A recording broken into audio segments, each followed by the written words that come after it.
Palabok po tayo for today. Special palabok. Lutuin muna natin yung ating palabok. Tsaka na natin yung sauce. Lutuin. Ating palabok pasta. Palambutin lang natin na turn na natin. At nang maluto na ang sauce. Mikos na natin yung sibuyas, bawang para sa ating sauce. Sa ating special palabok.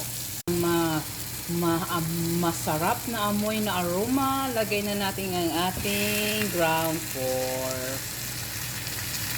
Yung gustong-gusto kong pagkaprito. Ay, hindi pagkaprito. Pagkagisa ng aking pork. Pwede na natin lagay ang sauce. Haluin natin ng cornstarch ang ating palabok para ang sauce ay lumapot. Then, okay na ang sauce. Ayan, lapot-lapot na siya. Pwede na siya. Lutuin lang natin ang cornstarch, then luto na. Babush. Ang ating cornstarch, ang ating sauce, malapot na. Ilagay na natin ang ating pasta na palabok special. Okay? Ubin na natin ang ating palabok special. Ayan.